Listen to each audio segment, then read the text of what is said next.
What makes Jay comfortable as a play caller are some of these deeper dropbacks and going to certain concepts that he's used for years with different quarterbacks, but obviously successfully for the last 3 with Cousins, that involve 5- and 7-step drops in some situations. And for Alex, it's some of the more RPO read option type looks.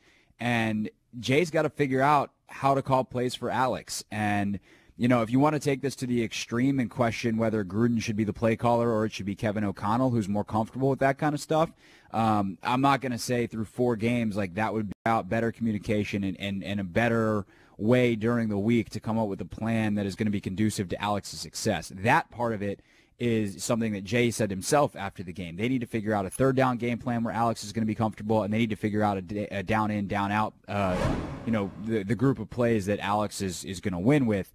But to take it to the point of they should take the play calling, or Gruden should take the play calling duties away from himself, I'm not ready to go there yet.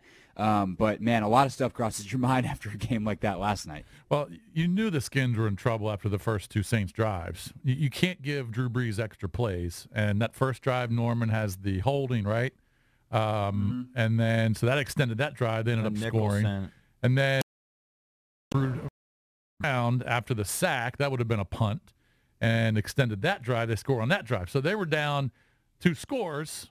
I think it was like 13-6 maybe, or 14-6 at that time. But you can't give Breeze extra plays, and it just didn't start off well. Yeah, the thing is about those 2 drives is you're going, man, this is an unnecessary hole to have to dig out of, but you should have had 2 stops. Yep. And then they stopped getting stops.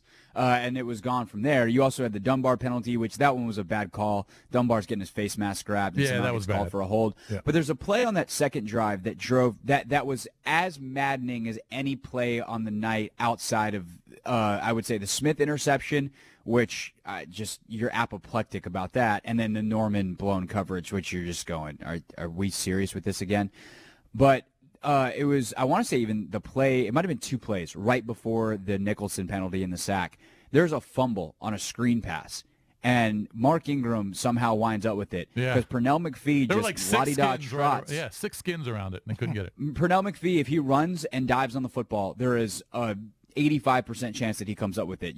He would have been clear of everyone else, and he la-di-da trots and tries to scoop it up, and I don't know whether he thought it was incomplete or what, but that was unexcusable from the effort. So just their heads weren't in the game early. They're doing dumb stuff. They're not pursuing the football with the intensity that they need to be.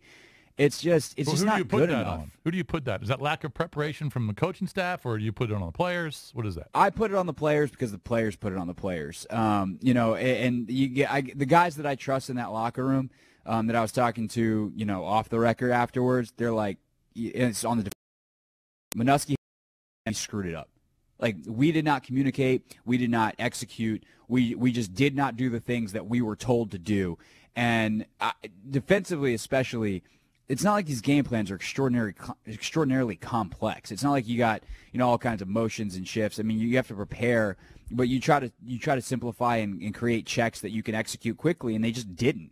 And to me, that and it's a sign that whether either guys are not putting in the time during the week. I was talking to one guy who's like, yeah, I self-scouted this stuff on the bye week. I was putting in my own time, and a lot of this stuff I knew what Manusky was going to ask us to do, and then other guys clearly just weren't there, or they're freelancing, and in Josh's case, or whatever the hell he's doing, it's just not good enough. And some of it's going to be inconsistency from younger guys like Allen and Payne. We got to remember that Allen played 5 games last year, and Payne's a rookie. It's not going to be perfect. It's going to be not going to be great every single week. So there's some of that too. And I'll know that stuff better when I watch the defensive side. Felt like they had a good plan, and they just didn't execute it at all. Craig, in your opinion, were the Redskins unprepared for the emergence of Traquan Smith last night with the absence of Ted Ginn from the lineup? I think so. On the Stroman play, the first drive of the second half where Norman got temporarily benched, that he just got beat. And that's a rookie who didn't expect to be out there, and it showed. Traquan Smith's also really fast. He may have just got flat out run by. I didn't get to see a good replay on it.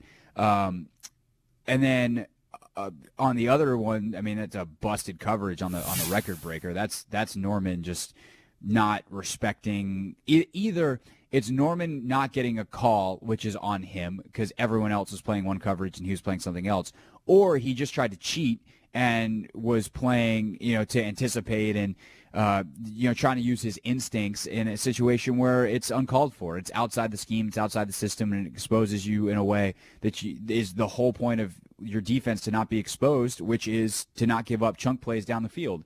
And so whatever it was, lack of respect for personnel or just not doing the right thing, the result was the same, and that is Traquan Smith running all over them. I think he had 3 catches for 111 and 2 touchdowns. Yeah, that's quite a night. Remember how much better they were defensively when they played them there last year? Well, they were awesome for 57 minutes. Until the end, yeah. Granted, they scored those late touchdowns, but, for like 80% of that game, they were so much better.